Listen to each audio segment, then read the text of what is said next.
Dear student of class 10th of Luminous Academy, student, today we have to start exercise 2.2.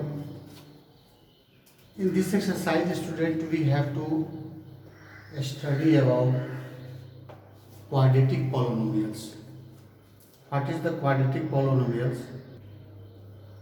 What is quadratic polynomials? Before going to solve such type of the question, just explain. I am going to explaining this quadratic equation. अब quadratic equation या quadratic polynomials हम किसको कहते हैं student? यहाँ पे आप थोड़ा सा अगर ध्यान दोगे तो जो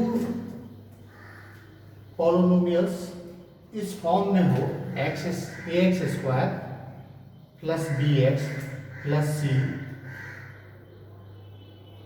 ये आपका स्टूडेंट क्या कहलाता है? क्वाड्रेटिक इक्वेशन कहलाता है. बिकॉज यहाँ पे अगर आप देखो तो x टू द पावर क्या है? 2, मतलब ये 2 डिग्री का पॉलिनोमियल्स है.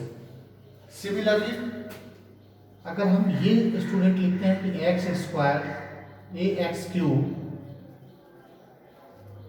Plus bx square plus cx plus d, तो यहाँ पे student x to the power is 3, hence it is called cubic polynomials. अब ये क्वाड्रेटिक और क्यूबिक में क्या डिफरेंसेस है? Differences are here. यहाँ पे जो x स्टूडेंट जो पावर 2 दिया हुआ है ये आपको 2 जीरोस देगा. 2 जीरोस मतलब जैसे प्रीवियस क्लास में जब आप फैक्टराइजेशन करते थे इस तरह के इक्वेशन का, तो आपको x के सॉल्यूशंस 2 निकलते थे. जो टू सॉल्यूशंस आपको निकलते हैं उसी को हम उसका जीरोस बोलते हैं, उसको 2 जीरोस कहते हैं. 2 डिग्री के जो पॉलिनोमियल्स होंगे उसमें 2 जीरोस निकलेंगे. 3 डिग्री के जो पॉलिनोमियल्स होंगे उसमें 3 जीरोस निकलेंगे.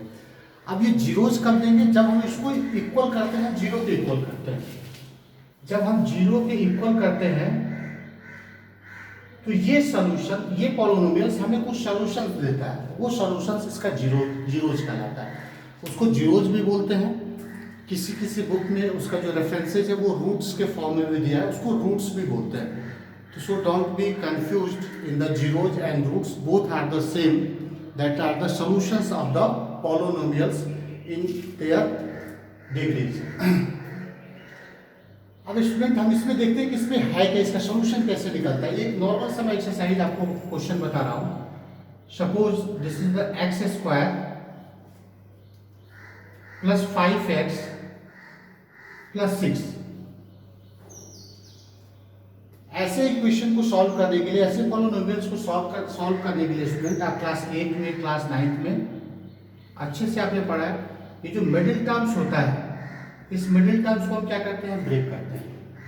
तो मिडिल टर्म्स को ऐसा ब्रेक करेंगे कि जो फर्स्ट इनटू लास्ट होगा, मतलब फर्स्ट टर्म एंड जो लास्ट टर्म होगा उसका मल्टीप्लीकेशन मिडिल टर्म के फॉर्म में आ जाए. जैसे suppose student X square is here and 6 is here. First term is X square and second term is 6. तो if you are multiplying X square with 6 we are getting 6x square. Now student, we have to break this 5x in such a way that after multiplying the both portion we have to conclude at the 6x square. For example 5x can be written in the form of the 3x plus 2x. If we are adding 3x with 2x we are getting 5x. But if you are closely observe this 3x and 2x, if you are multiplying this we are getting 6x square. It means student, थोड़ा सा आप देखो ध्यान में, तो this middle term को जो मैंने ब्रेक किया है in the form of the 3x and 2x, जब आप इसको मल्टीप्लाई कर रहे हो तो 6x स्क्वायर आ रहा है. इसका सॉल्यूशन आप ऑलरेडी करते हो, क्लास में करते आए हो. तो हम क्या करते हैं नेक्स्ट स्टेप में student? This 5x can be ब्रेकन in the form of the 3x plus 2x and plus 6. इसको थोड़ा सा इरेज करेंगे अब यहाँ पे थोड़ा सा प्लीज कॉन्सेंट्रेट। x को अगर मैं कॉमन करता हूं तो x plus 3 and if you are getting factor of this 6 we are getting 2 into 3। तो यहाँ से 2 इसमें भी चूंकि इसका फैक्टर है तो 2 हम कॉमन करते हैं प्लस 2, तो we are getting here x plus 3। Now student, it comes in the form of the x plus 3 if you are taking common from the both terms. We are getting x plus 3 and x plus 2. ये student आप class 8 में class 9 में आप करते हैं, but थोड़ा सा ध्यान देने की जरूरत है। हमें जीरोज के बारे में बात करना है। We are talking about zeros. तो if you are taking here zero, it means this is also equal to zero, this equal to 0, hence this equal to 0. And student आप देखोगे कि this particular and this particular both if you are multiplying we are getting 0. It means it is clear x plus 3 is either 0, either x plus 2 is 0. If x plus 3 is 0,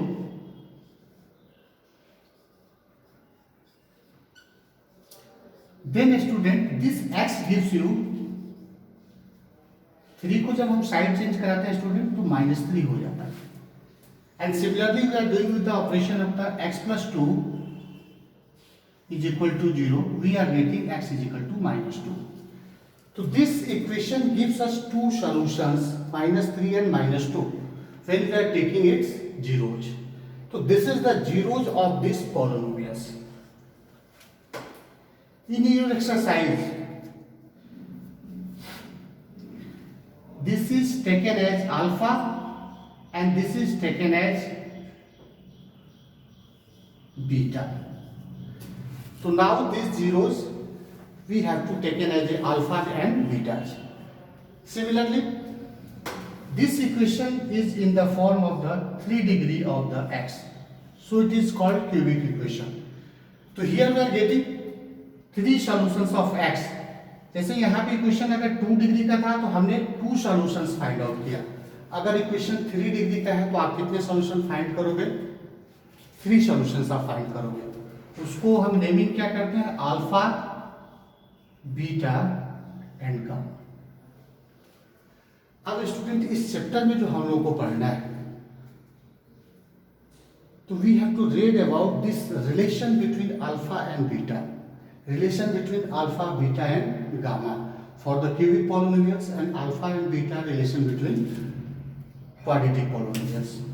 And what are the relations of these polynomials we have to read about in this question, this exercise. Just we are going to solve exercise number 2.2, question number first का third मैं लेता हूँ student.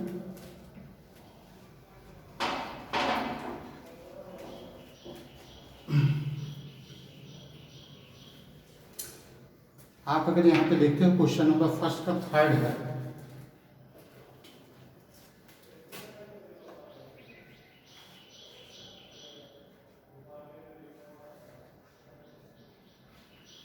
Question is the 6x square -3 -7x.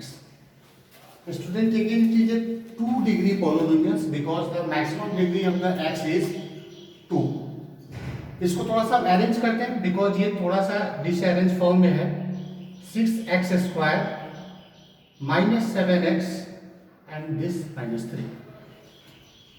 Now student if you are looking here, this is our middle term, so we have to break this 7 into the form of the 6 3 is 18 -18. How can we break it? Just student 6x square, if you are doing 9 minus 2, if you are subtracting 2 from 9 we are getting 7 and multiplying if 9 with the 2 we are getting 18. So here is the 6 3 is 18. After multiplying middle terms we are getting 18 and if you are subtracting this we are getting -7. तो just student जो previous question हम लोगों ने अभी solve किया उसी तरह से इसको भी ब्रेक करेंगे। 6x square -9x -2x -3 student इसका हम जीरोज लेते हैं, इसका जीरोज लेते हुए स्टेपिंग कर रहे हैं। यहां से स्टूडेंट 6x² और 9x में से अगर आप क्लियरली ऑब्जर्व करोगे, you are getting a common factor that is the 3x. You are getting if 3x from this 6x², resulting is the 2x.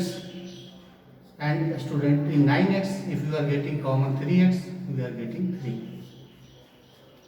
Plus, here is the no common factor between 2x and -3 except 1.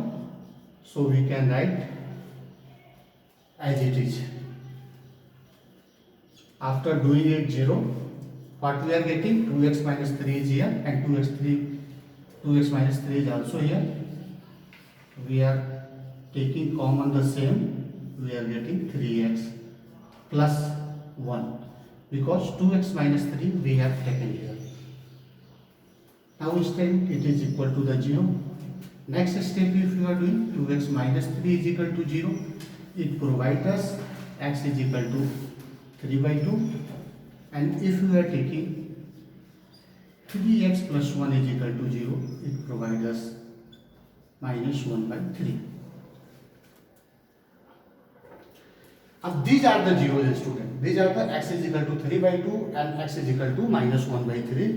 These are the zeros. These are your solutions as per your questions. In next step, student, question clearly says that find the zeros. मैंने यहाँ पे student zeros find कर लिया। अब ये कह रहा है कि verify the relation between the zeros and coefficient. इसको वेरीफाई करना है, इसके रिलेशंस को। रिलेशंस क्या होता है?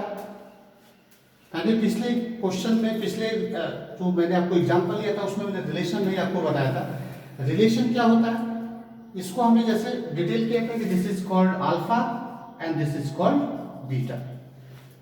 तो क्वाड्रेटिक पॉलिनोमियल्स के लिए जो रिलेशंस होते हैं वो होते हैं alpha plus beta. Alpha plus beta is equal to -b/a and alpha into beta is equal to c/a. And what is this b and a and c? The standard form of the quadratic equation is the x square plus bx plus c is equal to 0. If you are comparing both this equation, we are getting at the coefficient of the x square is a and the coefficient of the x square is 6 is here. It means a is equal to the 6. A is equal to the 6. If you are comparing this b with this terms, we are getting b is equal to -7. And c is the constant term is here -3. c is equal to -3. अब हम इसको कैसे verify करेंगे student? अभी मैंने relation बताया कि alpha plus beta is equal to -b/a। अब यहाँ पे थोड़ा सा हम ऑब्जर्व करते हैं स्टूडेंट कि अल्फा प्लस बीटा हमारा कितना है, -b/a। वहां से अगर आप देखोगे स्टूडेंट तो b की वैल्यू कितनी है, -7, और a की वैल्यू कितनी है, 6। यानी जो हमें सोल्यूशन जो निकाला है अल्फा प्लस बीटा, अगर उसको भी हम ऐड करें तो हमें -7/6 मिलना चाहिए। अगर ये मिलता है तो हमारा क्या है, हमारा जो क्वेश्चन है वो वेरीफाई हो जाता है। तो x की जगह पे, अल्फा की जगह पे हम क्या लेंगे, 3/2, एंड बीटा की जगह पे क्या लेंगे, -1/3। तो जस्ट 3/2 प्लस -1/3। इसको स्टूडेंट थोड़ा सा हम अगर क्लियरली सॉल्व करें तो 2 और 3 का एलसीएम कितना होगा, 6 होगा। 2 से अगर आप डिवाइड करोगे तो कितना आएगा, 2 से अगर आप डिवाइड करते हो तो 3 टाइम 3 9 जा 3 3 जा 9, और इससे अगर आप डिवाइड करते हो 3 से तो 2 आता है, 9 2 जा 6। अच्छा स्टूडेंट, एक चीज और भी होता है, ये यहाँ पे मैंने जो कंपेरिजन किया है ये v की वैल्यू विद साइन लेते हैं तो ये -7 है v की वैल्यू, और यहाँ पे हमने माइनस के साथ एक और माइनस लगाए क्योंकि ये -7, तो माइनस माइनस क्या हो जाएगा स्टूडेंट, इसको +7/6 होगा। अब आप यहाँ पे देखो हमें 7/6 लेना है, अगर 9 से 2 हम क्या करते हैं माइनस करते हैं तो वी आर गेटिंग 7/6, और आपने देखा -b/ab कितना है 7/6 है। Here is this question is verified because both the side 7/6 and 7/6। Student आप इसमें से ढेर सारे क्वेश्चंस एग्जांपल्स में आपके दिए गए हैं जिसको आप सॉल्व करेंगे। कहीं भी कोई प्रॉब्लम होगी तो आप कमेंट बॉक्स में डालेंगे। थोड़ा सा इसको धीरे धीरे करते हैं स्टूडेंट, ताकि कोई गलती ना हो आपसे, और आप सारे एक्सरसाइज को कंप्लीट करिए, ताकि जो भी प्रॉब्लम हो आप कमेंट बॉक्स में डालिए। Thank you.